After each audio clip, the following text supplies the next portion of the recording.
Hey, what's up, everybody? I want to welcome you to another episode of the Dreamers Pro Daily Recap, where we give you a recap of all of the hot topics that we covered that day. You can catch them in their long format and also catch it fully streaming for free on Apple Podcasts.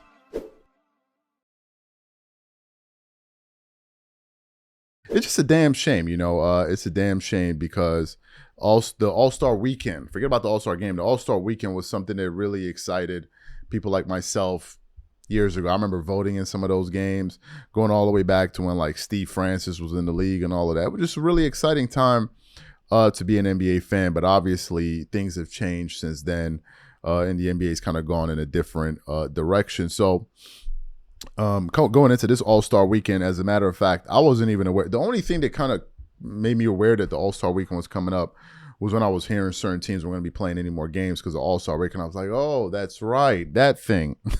That thing still exists. That's right. So I have absolutely zero enthusiasm. I generally don't watch the Friday nights anyway.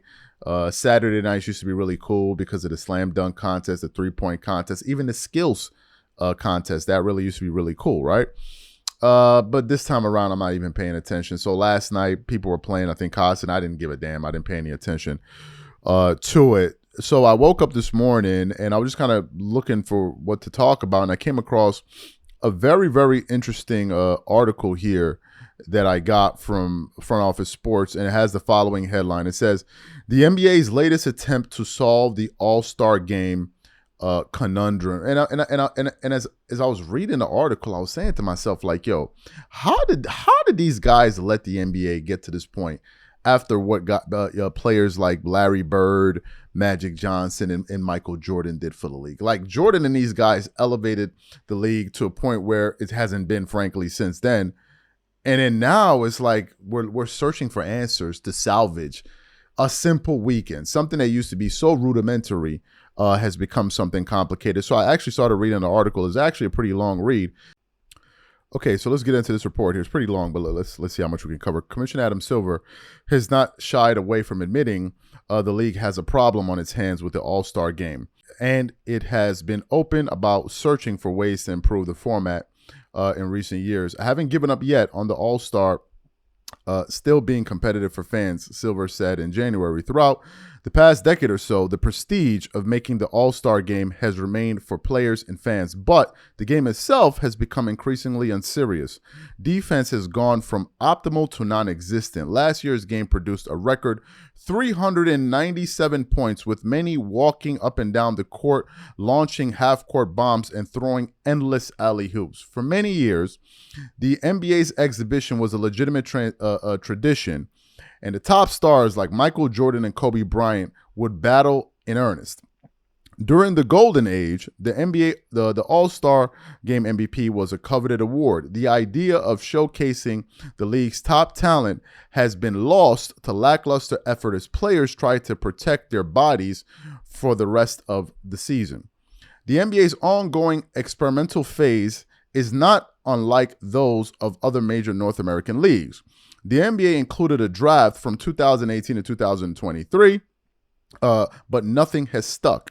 For fan attention continues to wane. Last year's game averaged 5.4 million viewers, the second lowest viewership for the game, ahead only of the previous year where it had 4.6 million. So this year, the league made its most drastic change, a 4-team tournament in which each game is the first to score 40 points. The idea was to create shorter games in a street-like ball atmosphere to generate more effort from the players. Awkwardness would not help the last edition become more than a stopgap. The rosters were picked by the talent of the ongoing right holders, and the highlight of last year's All-Star Saturday night has been nixed. Players buy-in. Silver said he consulted the National Basketball Players Association and many perennial All-Stars, including Stephen Curry, on the change. Curry said he likes where Silver landed on this year's format, which will be hosted by the Warriors in the Bay. However, LeBron James and Kevin Durant, two of the other members of the trio dubbed the leagues as the NBA's OGs, don't share similar sentiments. In December, after the rules were announced, Durant called it terrible. I hate it. I absolutely hate it. We should just go back to East-West. I think we've been trying to bring that flair back somehow with the All-Star Weekend, but I think we just got to keep it traditional, Durant said. James was more in favor of change, but said he wasn't consulted by the league and is unsure about the effectiveness. It's different. I don't know. I have many ideas of what could possibly work, James said in December. We got to do something. Obviously, the last couple have not been a great All-Star game that Sunday night. It then goes on. Saturday's woes. All-Star Saturday night, typically highlighted by the slam dunk contest, has also lost its luster, largely because it has been unable to attract top-level names. Four-time All-Star Jaylen Brown participated last year, but before him, the last player who was an All-Star and dunk contest participant in the same year was DeAndre Jordan in 2017. This year, the pool consists of two rookies and a two-time champion, Mac McClung, who has played in just 5 NBA games.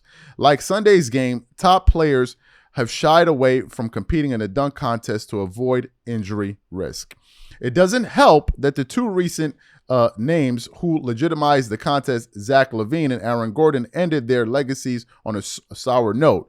After winning back-to-back dunk contests in 2015 and 2016, LaVine felt that the need to prove himself more as an overall player. After Gordon failed to win on 3 different occasions, he said in 2020 that he was done competing and should have 2 trophies. So you heard what the report had to say. Look, what are my thoughts about this? I think that we've possibly reached the point of no return. I think we've possibly reached the point of no return. I don't expect much from this weekend. And I think the two culprits for this situation is Adam Silver and the players. It's that simple. Adam Silver created a climate in which players feel like they can walk all over him. That's number one, because none of this would be happening under the stewardship of David Stern. That's number one. Number two, the players themselves. The players themselves. We put up a poll on our channel. Let me just see how long ago we put up this poll. We put up this poll about just over an hour ago, right? And the question we asked of the audience was simply this: who's most to blame for the erosion of the NBA game? Out of the 600 voters, 54% said Adam Silver, 46% said the players. And I didn't even go through the comments yet, but I'm sure it's a combination of the two. This is where we are. This is what happens when you try to pander to your players, and now you have a league where no one cares. And I think in the next few years, the All-Star game is probably just going to disappear. All-Star weekend, just going to disappear. And it's a damn shame. It's a damn shame. You know, players are making more money than ever before, but now they seem to be giving us less and less and less. Every day you turn around, there's a new player, active player with a podcast, which I think is just absolutely ridiculous at this point. I don't want to hear a single word from a single player that has a podcast during the NBA season. Bro, I don't care to hear what you think. I want to know how you're performing on the court. I don't care to listen to your podcast during the regular season. I just don't. I'm interested in you in the first place because you play basketball, not because you're sitting here talking about yourself and other basketball topics. Maybe when you're retired, sure. But when you're playing, I don't really care to hear from you. But these guys don't really care. And if you look at the podcast with players that are active, they usually have the worst views. The ones that do the best are players that are retired for the most part. So this is where we at, man. It's cupcake era. Shout out to them.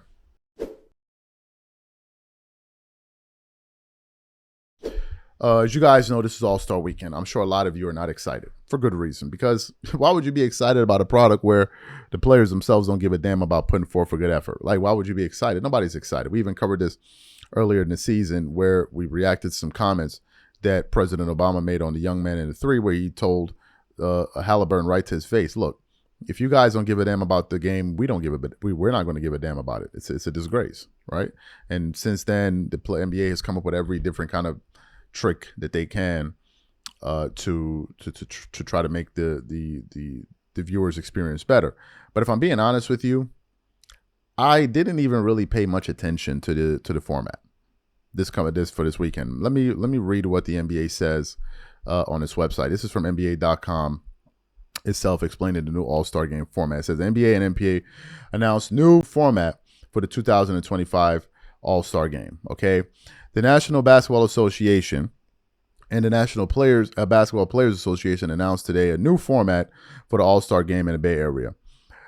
Then goes on. For the first time, the NBA All-Star Game will feature a mini tournament with 4 teams and 3 games. Bro, what? 2 teams will meet in the semifinals for Game 1. Okay.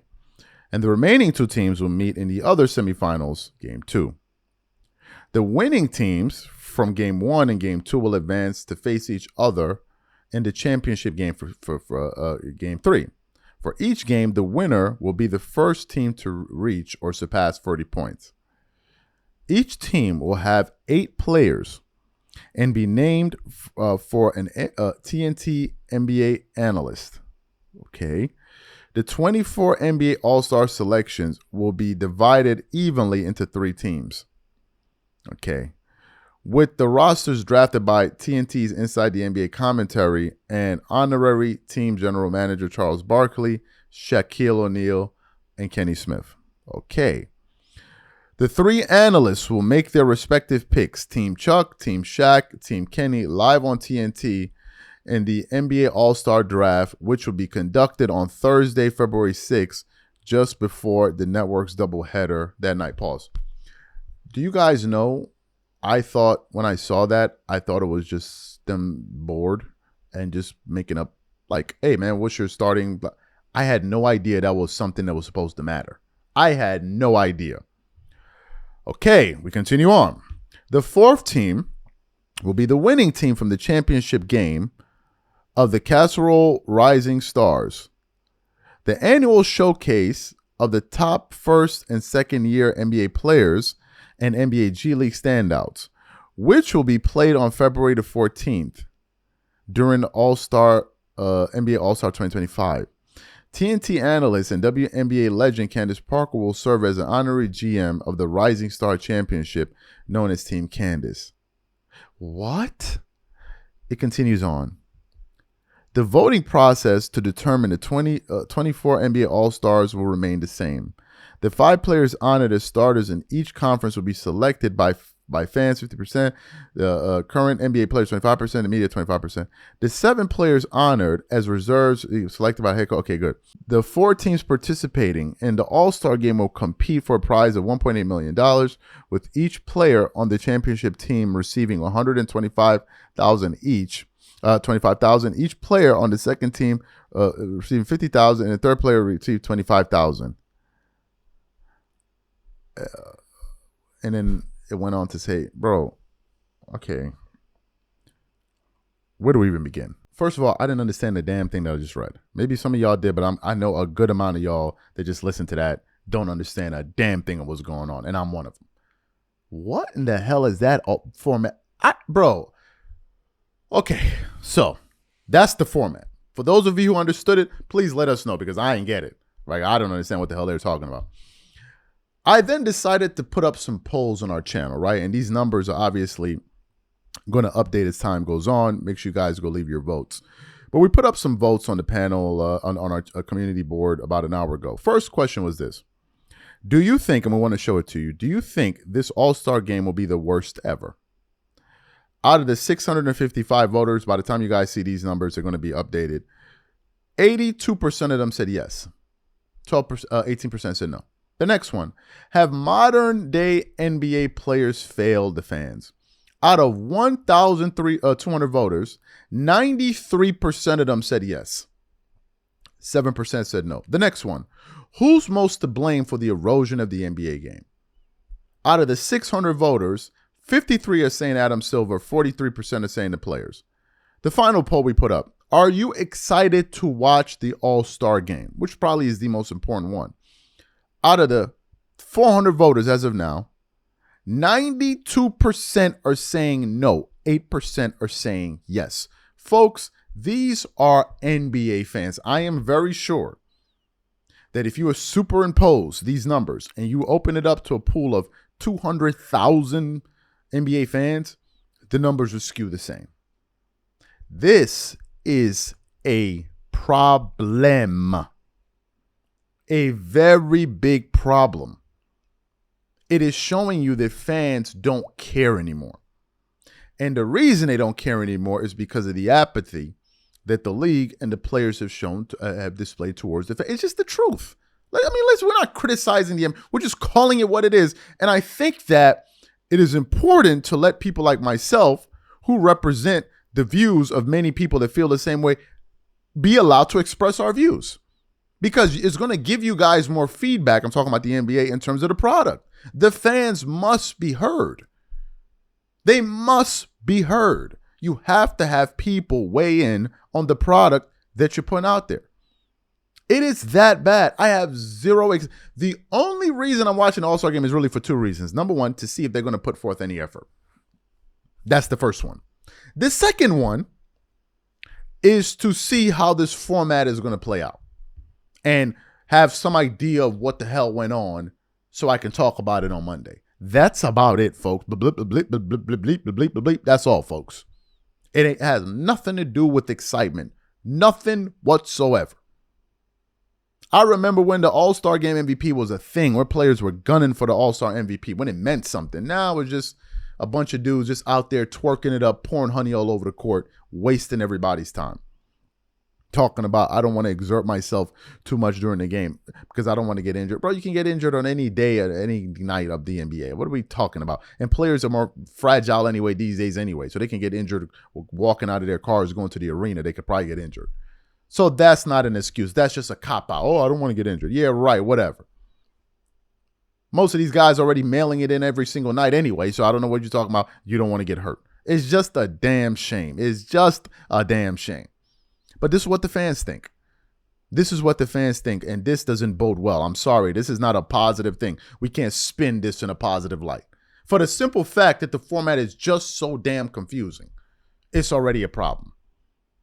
And all of this is just to try to put a jolt to these guys to bring them back to life and beg them to care. Just imagine begging these guys to put forth an effort in the job and the thing that they say they love. I love it so much that I have to be begged to put forth an effort. All right.